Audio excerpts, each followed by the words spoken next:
childhood up, we have had to conform to a certain social game. And so we're in a constant state of competition. This is the secret. You can't make a mistake. Welcome, everybody, to Friends of Failure. I'm your host, Sam, and this is my co-host, Megan. Heyo.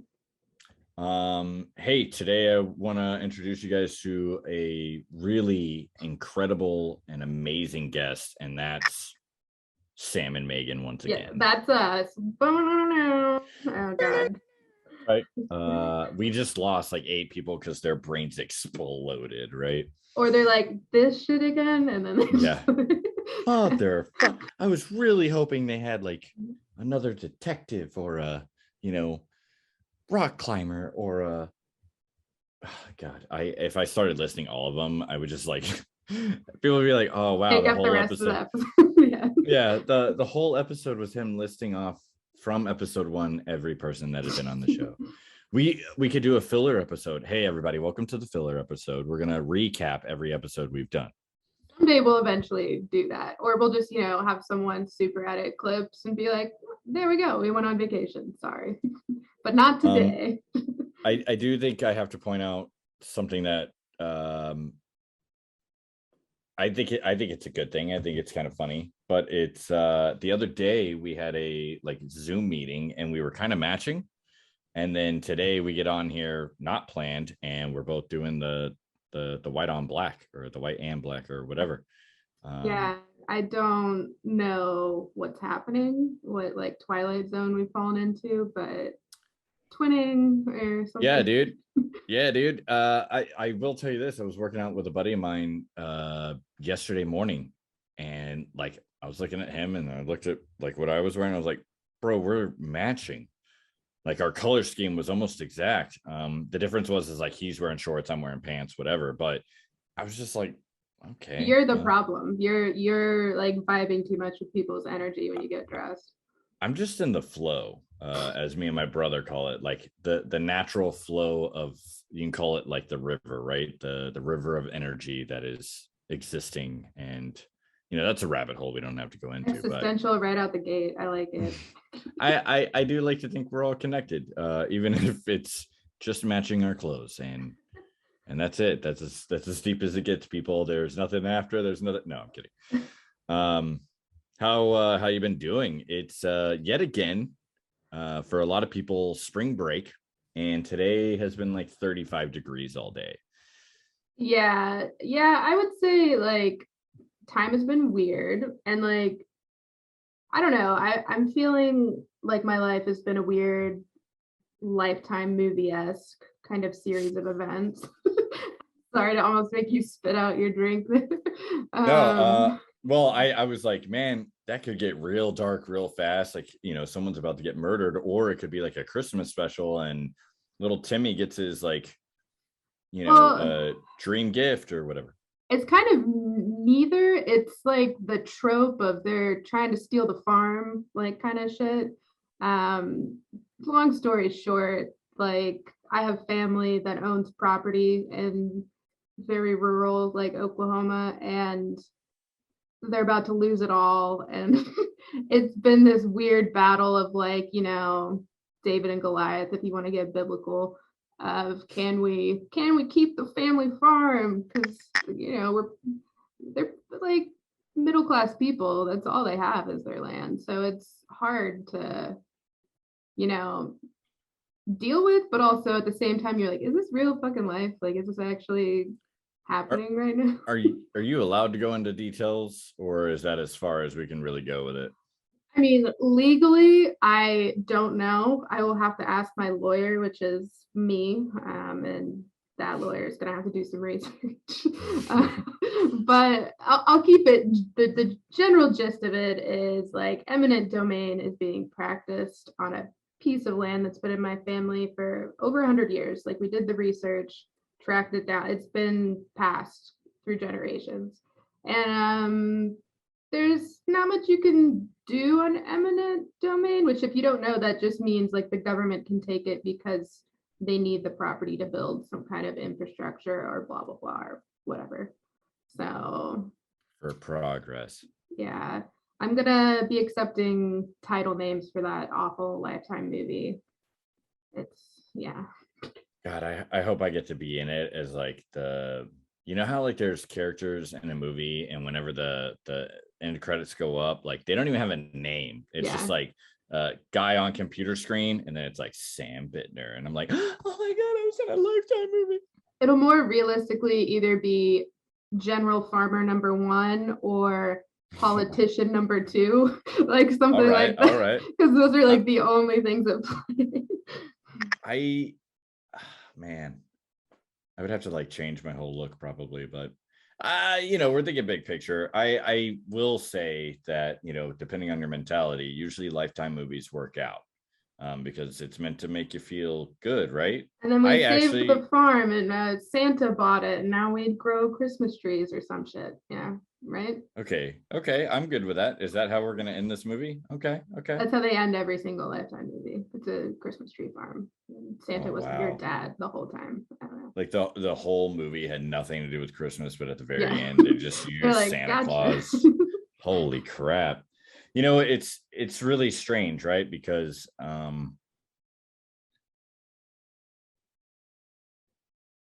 this is one of our one-on-one conversations, and sometimes we go really goofy and sometimes it gets serious and sometimes it's both. I like to have what feels like balance, but usually it's probably just pure chaos. And I have no idea what it's like for everyone around me because I experience myself from inside. I don't know what it's like for all of you, but I'm sure it's wonderful, right? It's great. Yeah, it's a doozy, as some people would say. But it makes me think about how, depending on where you come from, what you've been through, and what journey you're on, right? Things can look pretty doom and gloom or even, puppies and rainbows. And that doesn't mean that either is necessarily true just because you're like, even if you're lying to yourself, but there's this whole situation of, okay, well, what are you supposed to do? And not to go into a bunch of, details, but like you have been doing, right? Like you've gone, okay, this is not good. We're not about this. So like, let's fight back. And, it's hard to know what's going to happen, but it also, I've had situations in my life, definitely not like that, but you realize that they're just gonna like, I figure if I push a little bit, they'll just stop. And if you push back, they're like, well, we didn't anticipate that. And then you're like, not only am I pushing back, I'm gonna push until, I'm taking your farm, right? That's kind of the approach right now. But it's all control, like what, and I think we ironically touched about this in our last episode, so go check that out. I'll do a little cross promotion. But it is all about control, and what I've had to do multiple times is kind of reset, like what can I control? And that's the stuff I've been working on with the media and like certain groups and organizations on sharing the story on it, because that's really all you can do. Besides legal action, which maybe later. But then accepting, like, at the end of the day, that's all I can do. I cannot, destroy the project itself that is causing this. And it sucks, but that's what it is. Have you ever heard of a movie called Fight Club? I have. You may have mentioned it. All right, so we're gonna create a thing that we never talk about, and it's gonna turn into this really insane. One thing that popped into my head while you were saying that was the reality is the solution is you figure out how the government makes money off that farm, implement that, and then they're like, well, we can't tear it down now because we're making all this money. Yeah, that's kind of part of it, is like, definitely considering why they're using eminent domain, and it doesn't look good on their end, which is still just a big fish. So one little bite at a time, like eating an elephant, that kind of saying, like you can't solve it all at once. It's a long road in general, even if we weren't actively fighting it. So that's all I can do.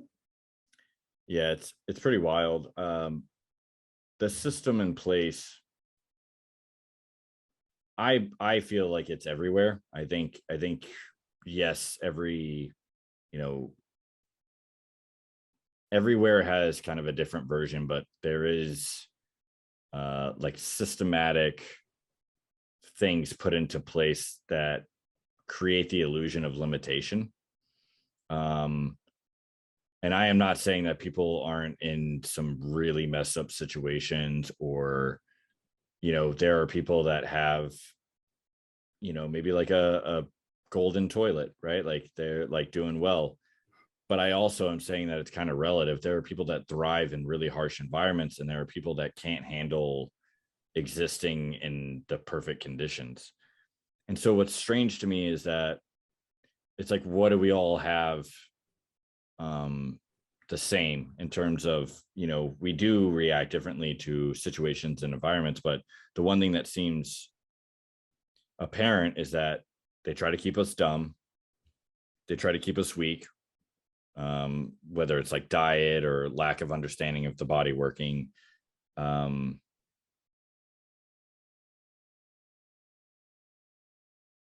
I I think there's just a lot of distraction too. So like we get lazy, we get really lethargic, and then like there would be a lot of people that would be like, family farm's gonna get snatched up because eminent domain, and they'd be like, damn, Yeah. Yeah. like, oh man. And then And then they you'd be turn like, back on Netflix and, watch Idiocracy, which, well, well, I was hoping they would watch the Hallmark movie where they win the farm and they're like, I did it.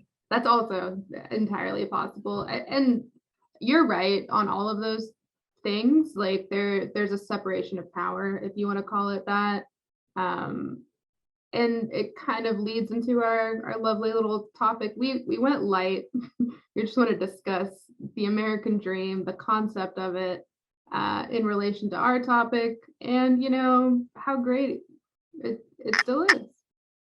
Well, so it's wild, right? Because the first thing would be, when someone says the American dream, right?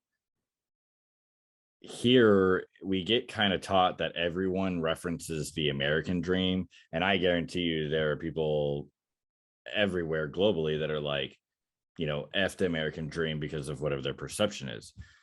My perception is that I'm not labeling my dreams anymore other than like they are Sam's dreams, they're Sam's goals, they're Sam's desires, because I mean, quite frankly, the only person that I'm stuck inside my skull with is myself.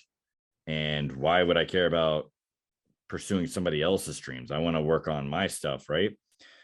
But what's weird is growing up, I did have that mentality because it gets like indoctrinated, or however you want to say it. The public education system is not meant to make us critical thinkers, and it's not meant to really make us believe in ourselves, which is ironic because, I mean, what was all over all the walls? Believe, and like, you can do it. I'm not saying that that's a bad thing, but they never reiterated it. They never gave it any kind of substantial weight. You know what I mean? It was just like another Nike slogan or whatever, where we say these things, but we don't ever contemplate it. And like, what's weird is, the American dream when I was a kid, I think, was if you work hard enough, you move forward, right? And if you're willing to work as hard as you can, you'll get to whatever you want. And then you start hearing things like work harder or work smarter, not harder, right? But I think for a lot of people back, like way back, there was a point in time that the whole point of going to school was to make sure that you could function in a, let's say, assembly line, right? You get put into the equation, you go, I can do this, and you function with other people in the assembly line.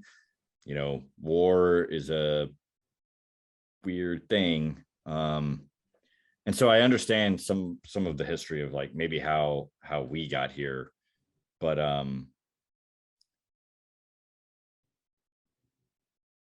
I do think it's weird because I think our parents were taught like a certain version of the American dream, so they just try to pass it down. And at some point, a lot of us kind of got upset about that because we were like, one, that wasn't really my dream. And then two, it was like, you couldn't even get that dream. It's a very common disconnect that, I mean, I have like pieces of that myself with the older generation. So anything boomers or the greatest generation is kind of what we're talking about, where the boomers were the last to get any like slim chance of the original American dream, where it is just hard work and maybe like you go to college and that helps move you up in society, regardless of any other, barriers. But Right. for our generation, it's different because the amount of debt you would have to take on just to do, college at that point, and college is now considered a bare minimum for some jobs, which we can talk about later on how a lot of people have found different paths. There's other ways around that, but they're very much my family, the people around me, they did pass down kind of that torch and go, this is what you do. This is you go to school, then you go to college if you can, or you go to a trade school and then you get a job and then you do that job and you work very hard, buy a house, find a spouse, make some babies, and you got 40 years of just doing that. And then you die and that maybe go to Florida if you have enough money, and that's about it. And then all of us are kind of like, Aren't they that's doing it. bath salts in Florida? I have a buddy that lives in Florida, and he was like, nah, man. Well, maybe some of them, but No, yeah, you can't so deny. so there's two things, right? Where there are a lot of people, and I'm grateful that I feel like I'm at an age where I was like in this weird in between where I got to see kind of what you're talking about and how that could have kind of worked, but even then, like you still had to try, like you had to think about it, and a lot of people have seen the results from not proper planning and not I mean, I remember it blew my mind when someone was like, hey, it's not really knowledge is power, because you can know everything, but if you don't do anything about it, what does it matter? It's applied knowledge, right? Or like me and my brother talked about it all the time because we were people that didn't really read. Not that we couldn't, it was like, I'm not really entertained by it, so why do it? And when we applied, hey, I want to learn stuff so I can get myself out of the situation, all of a sudden books were great. But that also leads me to the point of like, I don't have to sit down and read a book either. I can listen to books, There's more right? And I can listen to, options. Yeah. yeah. And so I can go on the internet, and if I want to read a bunch of like nonsense, right? And I want to laugh my butt off looking at memes all day, I can, or I can go read and try to find people to help me understand whatever direction I'm trying to go, right? Because I think you and I have talked about it where, okay, cool. What you had, like mom and dad, like what you had is not what I want, right? But also, if I just wanted to work really hard for 40 years and then try to retire, I couldn't do it the same way. It's just Yeah. impossible. So one thing that I've thought about before, and you can definitely stop me before I go too far in the rabbit hole, but I think that in our lifetime, we are going to see a very insane shift in generational wealth. And I think that it's going to be because, one, we have vast resources now to access information, but it's our duty to kind of like look into it and figure it out, right? So case in point, like there are kids who are utilizing NFTs right now. There are, people my age, there are probably older people that no one wants to talk about that are utilizing NFTs. And whether that's here to stay or not doesn't matter, because the people that are figuring it out are capitalizing the best way they can, right? Yeah. And they might be changing their lives for the better or worse. Who knows, right? I think that as a humanity, in my brain, one thing that I think I comprehend is that we are all connected. We are all made of the same thing, right? Even though we're all connected, we're all very, very much individuals, and we're all very different. But I think as a humanity, consciously, I think we are ascending, like we are evolving into something next level. None of us, I think, are really comprehending it, But in that, I think there's just such like a level of growth that's happening on like a conscious and a subconscious level that, I mean, we're seeing an evolution, if you will. Yeah. And I agree. I think part of it is just, the natural generational changes. But then on the other hand, it does feel like we're in a big transition just because of, we're not going into detail of all the current events you have all been through in the past like 2 years, and then just kind of what's affecting not just America, but every country. The younger generations are like, this is making me change some of those preset misconceptions that I had. And I want to look outside the box on like other ways to live, to set goals, to even just be a community in general. Like the internet alone, we're about to enter, the next phase of that too, which is a whole nother level. You got good old Zuckerberg saying we're all going to be on Meta, like fully in that. But I mean, he's not entirely wrong, even though it's hilarious to think about. And his avatar is like cringy as hell. But it is completely realistic, like with how quickly that technology changes, that a lot more people will spend a good chunk of their time in kind of the metaverse, if you want to call it that. That's a great point. Is technology is what's making it's forcing us to accelerate, because there are people that got left behind when the internet was really becoming like public, right? When computers, like I know individuals in my family, I know I was about to say, I was like, where they were like, yo, fuck computers. And then now it's like kids are using computers before they even realize that they're using computers. Toddlers right? are, yeah. So one thing I would bring up is that there are a lot of people that are horrified about like cryptocurrency, how the stock market's probably changed over the last 100 years or whatever. How college, for a lot of people, they spend all that money to get it. I mean, there are people that go all the way to getting their master's or doctorate, and then they're like, this is useless, like I'm not getting to where I want to go. Well, it's either useless because the market's saturated, because every child was told they need to go get a degree, and so everyone did because that's what they thought they needed to do. Or when they eventually get a job, which if you stick it out, you eventually can, then you just have a mountain of debt that you have to make payments on every month. Right. I know someone who has a monthly payment of $900 on student debt. And it's insane. So what's crazy is that debt is a huge problem. And I am not here to be like, debt is a good thing. I will tell you that there are people that are like, hey, man, I would do anything to have a $900 debt payment, but I have an education, because it's like, it's all, again, perspective and whatever. One thing that's crazy to me is as I'm reading these books and I start like challenging myself to see what are the different ways to make money.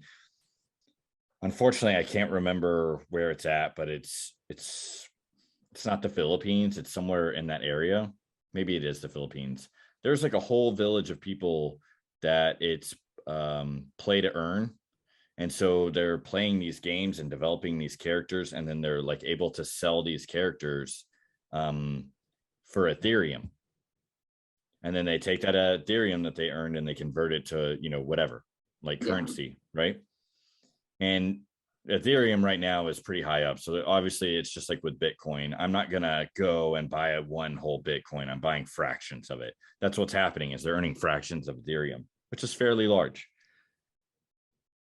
When everyone started doing it, like it slowly spread around or whatever, like the village started to like rise because now they had income pouring in, and it allowed their economy to start to thrive.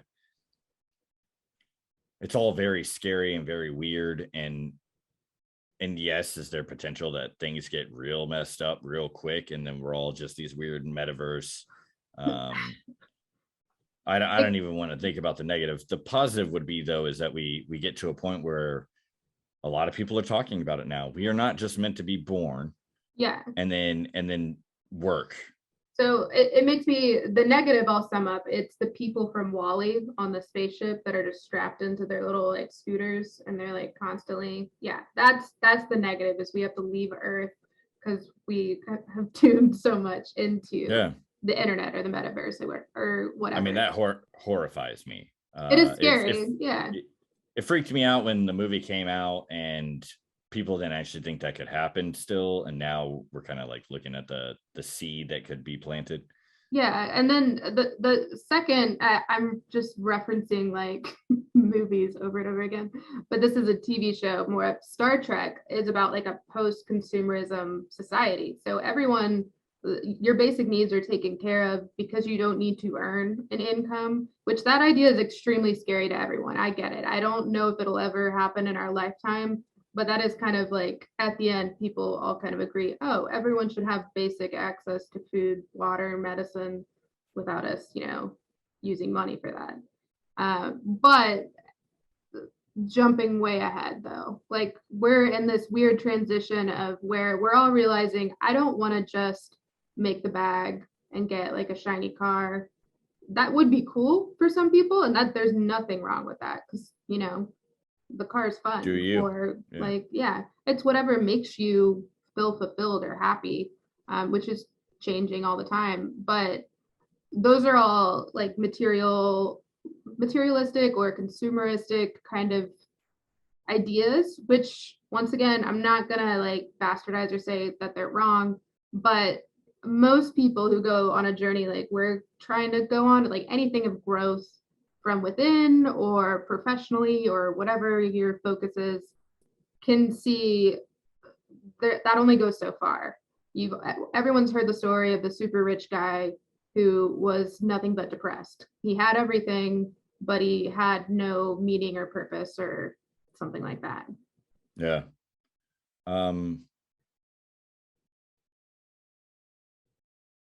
It's kind of crazy because a lot of people were forced to stay home because of that, which we do not speak of. And that's right. Great. He's here. No. I think too many people were like, hey, like cat's out of the bag. Like, I don't need to work all the time. I don't need to go to your office. And like, you can tell more and more now. Look, I'm all for human connection and like, I like going to the office, if you will, or whatever. But people are like, I'm not going to go to an office where it's just like bleak fluorescent lights and I'm stuck talking to Candy, who's like 98 years old, can't retire, and all she talks about is how we should, all suffer immensely for the sins that I don't know. So there's like all these things that are happening, and I would love to think that somehow we get there without like a crazy level of tragedy. And again, I'm talking like as a humanity as a whole, but like, let's say COVID was so bad that the population was reduced to 1,000 people. Obviously, we're not working for money anymore. Now it's like, hey, guess what? You just went all the way back to you were surviving.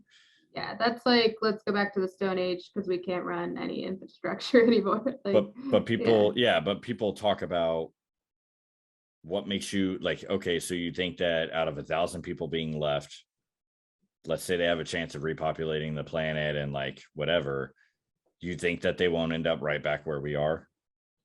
And you're like, well, I've seen that. Yeah, they explore that theory a lot in like the sci-fi genre of like, no matter what you do, we are human and we have a natural like way of going about things, and we would just keep repeating this. And then I've heard the theory of like, we've already existed once on this planet, like way fucking before or at another time, and completely decimated ourselves, and then it restarted all over again. All of those hypotheticals to prove kind of the same thing that you're saying. Would it get fucked up again? Possibly. I like to believe, and I think you're in the same court, that like most humans have like a positive intention. Like the majority of us either just want to live a peaceful life and not negatively affect others or help others. And then there's that small percentage of like assholes and sociopaths, but they kind of get more attention because it's more dramatic. So so that's a great point, right? It's super wild to me, and I'm speaking for myself, but I definitely don't think I'm alone. I would say for sure after a couple of years of pretty solid reflection and like, I've talked about it before. Like I would love to have like a genuine couple of times a week therapist that helps me sort out a bunch of stuff. But one thing I would say is I think my natural baseline was that I was a really sweet kid. And I was so sweet that I was naive. I had too big of a heart in a world that some people probably saw that and probably tried to protect me. But at the end of the day, it's the world and like it can be cruel, right? So it was either you adapt, you develop defenses, you develop, your offenses, and then, whatever. And naturally, I think everyone's going to become a little calloused. It's inevitable, and that's okay. It's just, at some point it does mess with the neurological wiring, or people just go, yep, at a certain point, that was enough evidence I needed. I am only going to be a dickhead, and that's it. I don't give a right. And it's easy, especially in a world that seems to really preach like victim mentality and weird situations, right? Like I stub my toe, the universe wants me to die. And it's like, that's not what happened. You didn't turn on the light. Like you're walking around, barefoot in the dark. What did you think was going to happen, right? People who you're talking outside of like serious situations, people who just constantly blame the bad stuff in their life on. Yeah, I mean, like you go to the gas station and they're like, they didn't have my favorite flavor of Monster. It's like, that's and not they're like, yeah. And then they just, so, poopy diaper all day. Yeah. Dude, I mean, I was that guy for a long time. Just poopy diaper. I didn't know you could take it off. I lost my train of thought. I just did the thing. I got you there. Yeah. That wasn't your fault. So like, I guess the thing is that, oh, okay, I'm back. So the thing is that we all have the ability to do good or bad, and we all have good things and we all have bad things. And what's crazy is I grew up thinking the bad stuff needed to be like shoved way deep down in there. Don't look at it, don't deal with it. And then when it surfaced, ignore the fact that it surfaced or figure out how to kill it. Like that was always the mentality. But you eventually realize that you do not have to hate yourself. Yeah. And you might have to come to terms with yourself. And that's kind of where I'm at.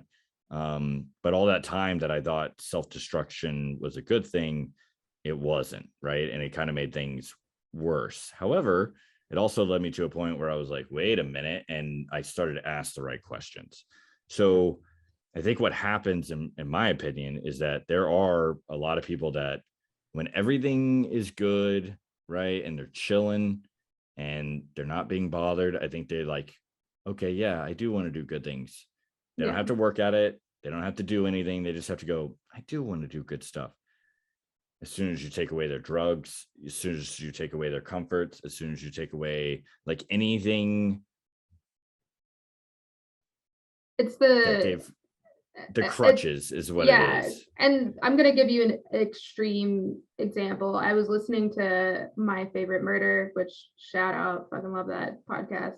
But they were talking about like a boat sinking and how people panic, that survival mode of it goes from a group of people helping people into a lifeboat to another group deciding, no, fuck all y'all. We're going to push off without you so we can survive, even though there's a bunch of room in the life. It's the fight or flight or freeze is the third one that they kind of added, because the captain was under the stairwell just like chain smoking, which respect a little bit, just because like that anxiety. He's like, I'm going down with this fucker anyway, so I might as well just. He got out. He's an asshole, but just respect for like being like, this is my solution. Like as people are like trying to save themselves. The whole point is kind of that people, when you're comfortable, you're not forced to grow, which isn't, necessarily bad. I keep saying that over and over. But if you're not growing, then there's kind of the words of stagnation or, stale. If you're not happy, it could help to grow. Yeah. And that's what's weird, right? Is our version of survival is different. It's not about like, back in the day, oh, okay. And, I'm risking being labeled this, that, or the other. But like back in the day, it was like, hey, to be a man, you gotta be like shooting guns and you gotta blah, blah, blah, and whatever. And then there's a genuine reality to be found. And people have probably been finding it for centuries, right? Maybe since the beginning of whatever we are. And there was always that thing of like, God, just the stupidest phrases. Like when I look back, like real men cry. First off, crying has nothing to do with being a man or a woman. Second it's a human thing. Yeah. Yeah. Second off, like that's the thing, right? Is we do have to have labels in place to be able to, if somebody ran into a Burger King and just like did some really bad, heinous crimes and then ran out and we couldn't label them, how are we supposed to find the situation? Or someone gets like literally snatched up and like we have no way to label them, how are we ever going to identify and find them, right? But there are a lot of things that gets applied in like the wrong way, where we're over concerned about what other people think. We're all conditioned into that, and like that's something I've had to think about for well over, I guess, like a year now. Of okay, so just take the moment to look at everything through the lens of your whole life was a lie. And I love to make that joke because I kind of resonate with it. But like real talk, if my whole life was a lie, and it wasn't, but there are a lot of things that I had to reconsider and evaluate. I think one of the biggest things is as a kid, and I'm sure kids do this still now, I genuinely thought everyone 100% gave a fuck of what I was doing, and I was basically invisible. And I had no idea. I had no idea that I was invisible because of the environment that I grew up in. There was so much hyper focus of, what are you doing? Why are you doing it? You shouldn't do it that way. It's got to be like this. And so all of a sudden it's like, oh, there are no rules. There's only consequences. Like maybe I am invisible. And like, that's great. Superpower. Yeah. And then people are like, dude, you're not invisible. You have a podcast. People are watching this, Yeah. It's kind of too like 35 episodes too late. But I think there's you're allowed to, there's like a fine balance or fine line, allowed to put whatever you want into the universe, have your own, this is what I need for you to respect me kind of thing, whether it's a label or a title or something like that. Yeah, those are, what we should do for every human. It, like whatever you want to be called is completely valid. But I do get where like the younger generations do, and fuck, now I'm gonna have some Gen Zers be mad at me, but they just go like super niche to like this crazy level of like they identify on this granular scale and they want everyone to understand it, but it's their little niche, so not everyone's gonna get it. Like if you're super into like anime octopuses, I don't think, or octopi, I don't know what the plural is. Like having to create a group and a label for that is fine, but then where do you draw the line of like how much do we need to create a box for every single thing? Because it's this weird thing of like, why are we, I prefer not to be labeled when it goes to like my interest, if that makes sense. Like, I don't care if you call me an artist. I don't care if you call me like a podcaster. That shit doesn't matter to me. But yeah, like get my name right. That'd be cool. That's about it. And even when people don't get my name right, I'm like, Morgan's fine. That's great. I will say that part of we don't have to, okay, there are people that have to survive, and they literally day to day is life or death. We can read all about it, right? We can see it. There are a lot of people who survival isn't about, do I have a place to sleep or whatever. And dude, I'll never forget, like I got a weird perspective of like the homeless people in Las Vegas and how they have like this whole community that like underground. lived Yeah. underground. Yeah. Mhm. And like the thing was is they were living better than some other people. And people are like, oh yeah, like in third world countries. I was like, no, like in America, like there were people who were homeless in Las Vegas that like figured it out in some weird version of whatever that means, and whatever. And so it that was one of the first times I think a huge shift in my perspective happened of like, I don't really understand other than my own experience, but I didn't know how to act on it because then it's selfish. I'm at a place where it's like, if you can't help yourself, if you can't love yourself, everyone around you is going to be affected negatively. Yeah. And so what's really wild about that, and I have a couple of friends that, I mean, they will speak about it and they do not care what the reaction is of like, you really have to figure out that the answer is love. But the problem is that a lot of us don't really know what that is. I mean, yeah, and that's the hard thing is like there's love in the sense that you can Google it and define it. You can see it in a movie and that changes your perception. And then you can see it the way you were raised, your family. But everyone has a very different kind of twist on it because of their personal experience, Mm-hmm. whether, it was given unconditionally to them and they understand what unconditional love is, or it was like a bartering system and it became very toxic and unhealthy and that's like all they understand. So I mean, I guess ultimately we're saying all your parents fucked you. It is. I guess to go back to kind of like your point of you have to work on yourself before you can help others. It's the airplane rule, that whole message they do where they're like, if the mask drops down, put your mask on before you start putting like others on. And people are like, oh, why would you do that? Put it on the baby first. And it's like, well, if you pass out before that because you're trying to put it on a baby, then who the fuck, like, do you see how it doesn't work? Yeah.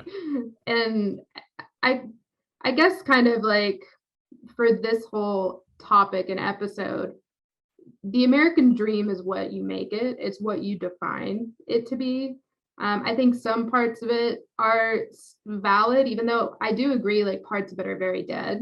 And I think a lot of our generation does. But the ideals of the American dream are basic things like democracy, rights, liberty, equality, and opportunity. And then you have the wild card of success, which normally is, money, which isn't bad because we all have to have money. Like that's how we live, that's how we buy things, that's how we have a house. But then just, your end goal doesn't have to be restricted by that. That is Right. one parameter that a group of people back in the 30s kind of weaved together. And then it worked for a lot of people. So it became a movement and like a whole thing. But now we're, like you said earlier, kind of in a place where things are shifting. We can rewrite it, good or bad. We're And waking up. and it starts with you. Like if you're feeling uncomfortable in this conversation or just in general of the last 2 years, that's probably good. Like it sucks and you can acknowledge that, but it's probably a good thing and you need to dig deeper into that. Damn, I should have been a therapist. Missed an opportunity. It's never too late. Nah. Until it is. That's what I always say. Yeah, so like one thing, like I said before, was part of the thing was it doesn't have to be somebody else's dream. It's weird because I have met people before where I have a very wild, vivid imagination, and even after the beatings that have taken, that have kind of like dampened my spirit at times. It's still very much there, and I appreciate it. But I have met people that are like, they don't have an imagination, and that's okay. But it's like people are not going to be able to understand what's going on inside of you. And therapy is like, I think, a genuine tool that you can use to help assist you like massively get to maybe the goal of a certain level of understanding, right? Because there is a such thing as psychology, and emotions and whatever, but there's a lot of fear in the world, and a lot of us are afraid of ourselves. And a lot of us, will drink, we do drugs, and like, I am not here to preach I'm not dare by any means. I'm just saying that sugar, exercising at one point in time, like I love working out, but there was one point in time I was so depressed. My escape was working out. It was my crack cocaine. You can be addicted to anything. And I think that's the thing people forget sometimes is we talk about balance all the fucking time, so I won't like go into that again. But anything can be in excess, like even with like a person, because I've been in a dependent, unhealthy relationship before, and it is just like you aren't able to be yourself because you're so intermeshed. Or with a job, maybe you aren't choosing to be addicted to it and it's addicted to you. That was more of my experience with that. But I've seen people and they will work 80 hours a week regardless of the workload, regardless of what's happening, and it doesn't really move the needle, if that makes sense. It's not making their work better. It's not who knows on their personal life, and it's not good for anyone. Like, we're human. You need to go sleep. You need to go, do normal things, or you're gonna burn out. And yeah, it's not a fun well, deal. so we do. It is okay to acknowledge that there are people like The Rock who might genuinely, like, he's like, dude, this is all I ever wanted. And like every night when he goes to bed, he's like, I love it. Goes to sleep and dreams about his life. He dreams about the hustle, right? Or he could be a fucking robot. I don't know. I don't care, because like, whatever. The thing is if that's what you want and you are mindful of the fact that this is the shit that I live for, and there are people that are like, yeah, dude, I'll lay on my deathbed and I'll be like, hell yeah, that was awesome, night, and then whatever, right? And we always get taught to only think about the people who it was like, oh God, like, what did I do? I didn't.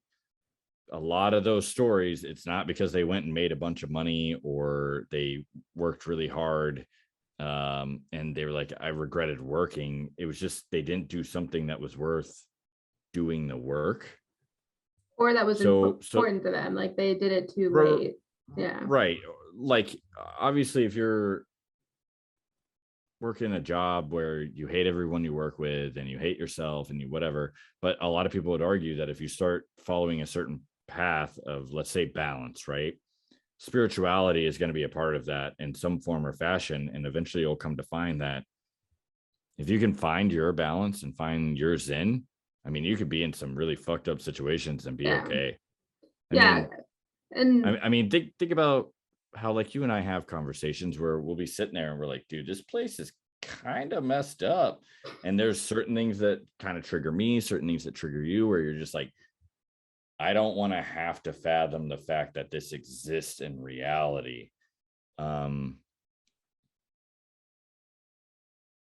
But it doesn't have to be. It doesn't have to be, oh my God, I can't fathom it.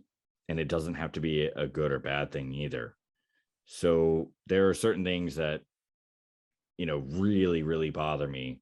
And I guess I was challenged to have the mindset of apply the idea of look at something like a situation, and it's not good or bad. There is no spectrum. It's just right here, right now. What is it? And you're like, well, this is bad because, and you'll be like, well, it makes me feel, so that's, and then you have to try to work this thought process that gets you to a point of like, okay, like, what is it?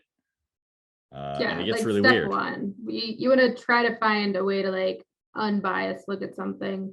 And I guess, but think about how often do you do that? If you really try to think about it, how often are you just not lumping things into?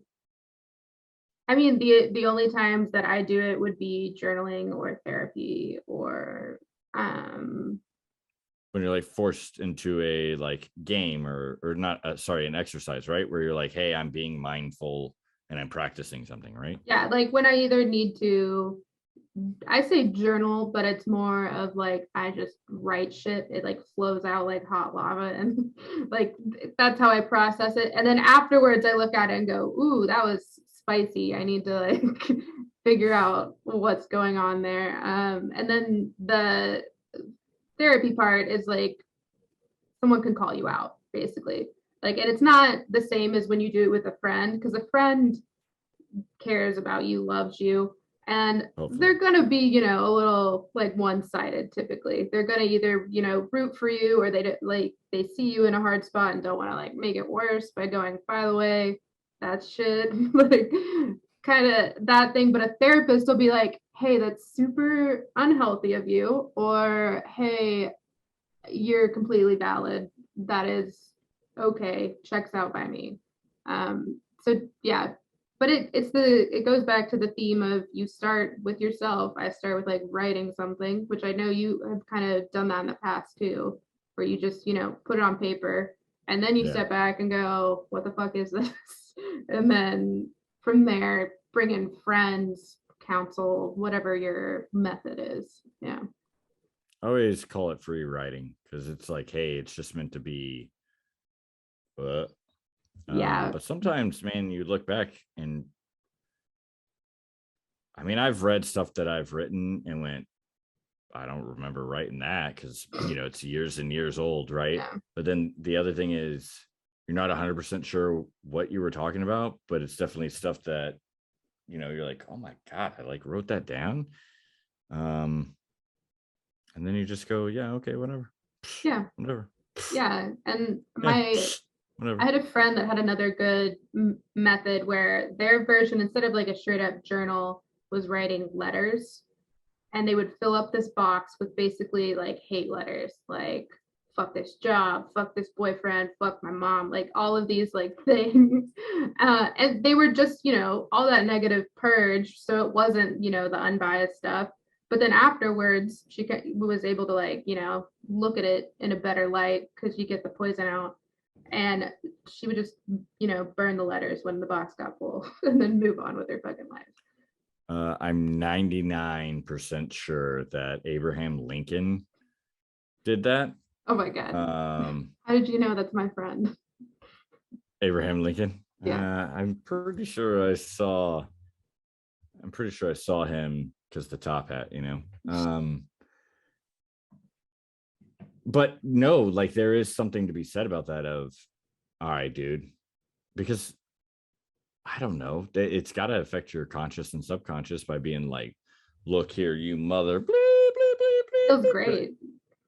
Well, I mean, you get it out and you're just like, huh, okay, Yeah. cool. And then you move on and it's like, you're maybe able to deal with people that you've had to write letters about, in maybe a different light than letting it just build up, right? Because the thing is that the difference is there isn't a consequence unless you're an idiot and you leave like this box out with all these hate letters. Definitely But burn that shit. you're able to say it in some format and get it off your chest and not have the consequence versus you say it to them, you don't necessarily feel better, and there's definitely a consequence. Yeah. Yeah. It's kind of like avoiding that heat of the moment thing, which like there's nothing wrong with those emotions. And I think this disconnect that we have too, that like everything I think is who I am. Like this defines me. So if you have a negative or shitty thought, like, wow, I really hate so and so, or like, you know, something way down in that path, then it means you're a shitty person and you're awful. Like, oh, and then the guilt comes. But it's okay because your brain is just, you know, shooting away random shit to deal with your emotions and trying to put like a narrative to it. And sometimes like our brain likes a story. So writing it down either in a letter or like a conversation, I'll do that too, or like I'm having the conversation already with someone. And then when you're done with it, you can either go, all right, so now hardcore edit this so I can actually have this conversation because this is not cool. And that's the real, yeah, that's the real you. make coming the out. HR corporate version where Yeah. like can't say that. And you're like, wow, so I tallied all the F words I put in here and it was 119,000. Holy Yeah. moly. Uh, This or is you just burn it. Yeah. yeah, I think that's the real truth is you probably should burn it. Yeah. Don't type this up and email it because then there's the digital receipt. I just imagine Taylor, people like typing it into a draft in their like Microsoft Outlook at work or something, and they like already have the recipient's name there. Never do that. Like office hack, never put the name in there when you're like working on something. It is a bad idea. I mean, there's a Hallmark movie about I got so drunk last night and then I sent, the meanest email to my boss. Now we're Except married. Yeah. yeah, instead of getting fired, it's like it was just a rough argument. Got a promotion actually, and now they're married with 18 kids, and That's a 2 dogs. holiday with what is it? Cameron Diaz and Kate Hudson. No, not Kate Hudson. Is that the one where the meme with the signs and they're like standing at the doorway and they're like, No, I don't know. It has Jack Black and Jude Law as the love interest, and it's a wild combo. yeah, I never saw that. I don't Jack Black, remember what man, I saw. we need to get him on an episode, man. If we could talk to Jack Black for 50 minutes, Then we'd just be done. Be like, I'm fulfilled. I'm complete. I mean, the problem is I don't know if you've ever watched the Eric Andre show, but he was like the one person that even though he wasn't like, this is okay, he just didn't stop it either. He's like, okay, like I'll go down the rabbit hole. He's like, you crazy piece of mum. If you have no idea what I'm talking about, you could probably YouTube it, Jack Black on the Eric Andre show. Anyway, I'm just saying we don't have to do that, but let's definitely ask him questions that he's like, hey, dude, I'm not gonna answer this on a recording. Like, I'd be like, come on, man. What do the kids say? Yeah. Bet. Oh yeah, he just hits leave chat room. I wish I could summarize some kind of like deep and profound hey, failure isn't a bad thing. But here's the reality, right? Everyone's going to learn in their own capacity, right, of how to approach failing, what they think about failing, when to fail, when not to fail, or whatever you're trying to figure out. What I will tell you is that one thing I think I look forward to, and I'm just like, I guess putting it out there, is that as we do one-on-ones, like it should just be conversations of like this, right, where we figured out certain things based on where we're at in the journey because we have failed. I have failed trying to do somebody else's American dream, right? Yeah. I failed trying to do anybody else's dream. And then you go, oh, like I can make it up. And yeah, you'll continually do that because no one's perfect and can fully, no one can fully understand themselves or predict how they're gonna like that dream too. I think for me, like I guess if we're doing the great advice at the end bit, failure is what you make it. Just like we say, life is what you make it. And the American dream leads a lot of people to feel like they've already failed. Like if they didn't go to school, or they don't have that 9 to 5, Dolly Parton job, or they don't have a house, or, all of these things, like all of those boxes you're supposed to check to be like a functioning member of society and climb up, the class system. It's kind of bullshit. I don't know why I almost censored myself there, but it's kind of bullshit.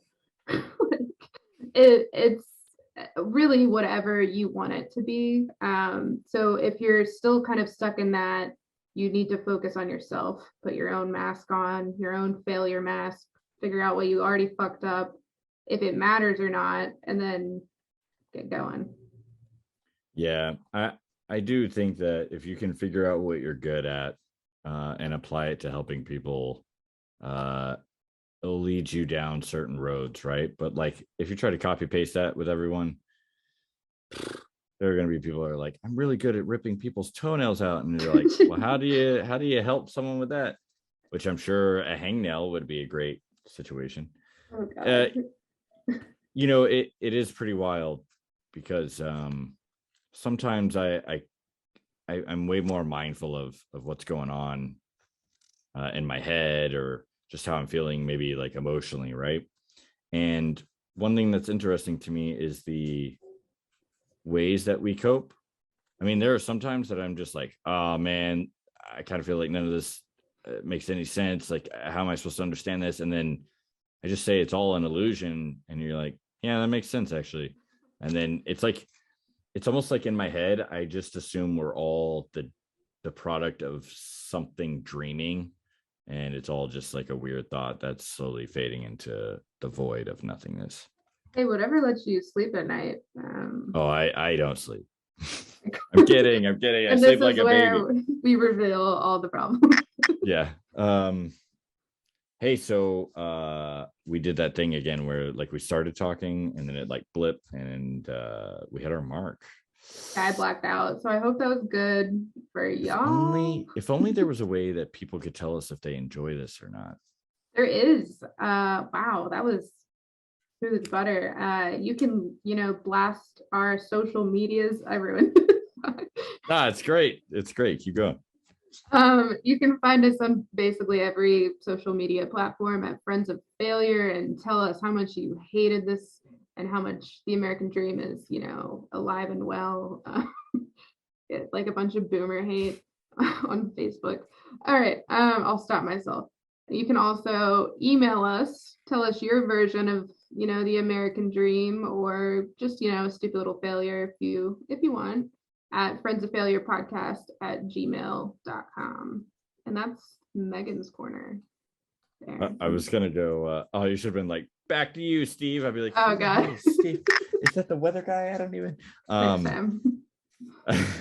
It just slowly turns into comedy bits at the end, and like the guest is like, what the fuck was this? Did we rehearse this? What is happening? They're like, is this an outro? Like, I don't understand. Stop. You were like, oh man, I'm gonna get a bunch of like boomer hate, and I was like, well, if they knew how to turn on the computer. And we were canceled. Nah, I did have fun. I love having guests, but I equally enjoyed this. It's a different thing, and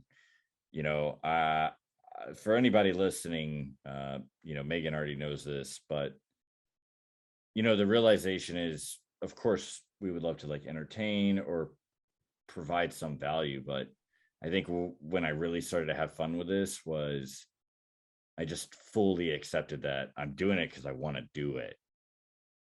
Like I like we've said it to multiple guests, right? Like I would not be able to meet a random stranger where they're like, yeah, dude, let's talk for an hour, and like it's like they want to do it. Otherwise they wouldn't set up an appointment and like be like, yo, dude, let's do a show.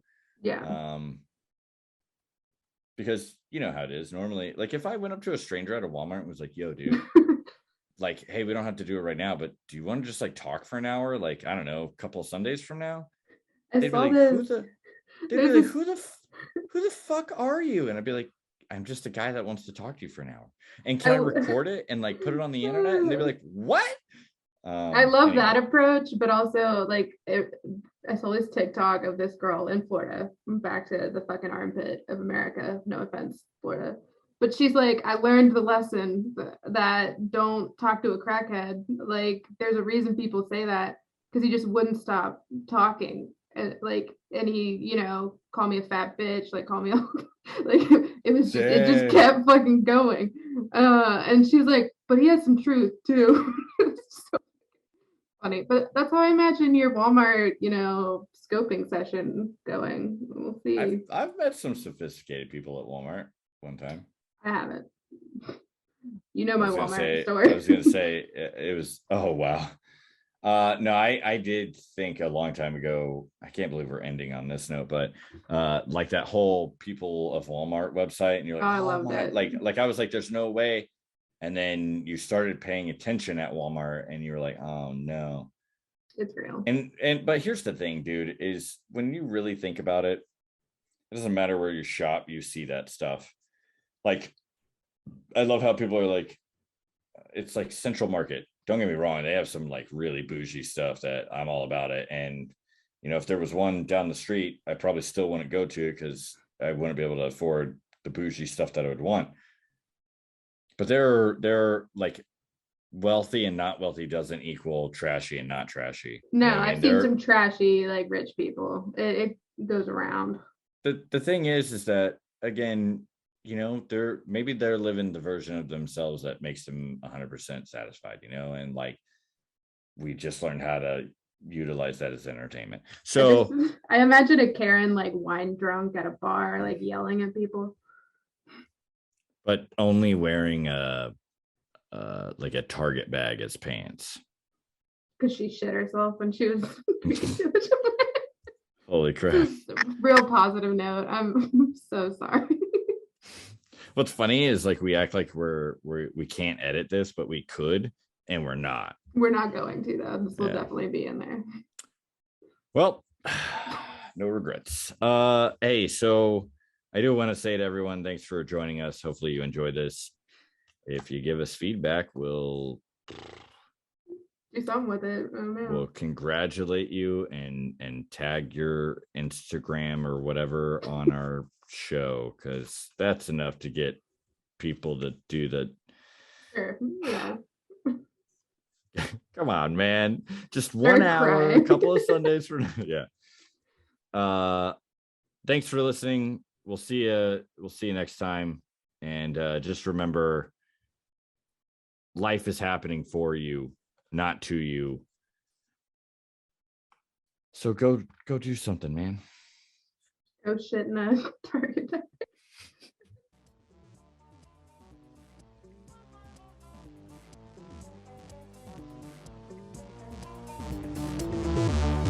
If it's not I'm stronger than you, it's I'm wiser than you, I'm more loving than you, I'm more tolerant than you, I'm more sophisticated than you. It doesn't matter what it is, but this constant competition is going on.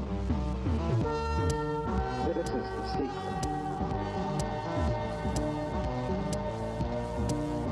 This is the secret.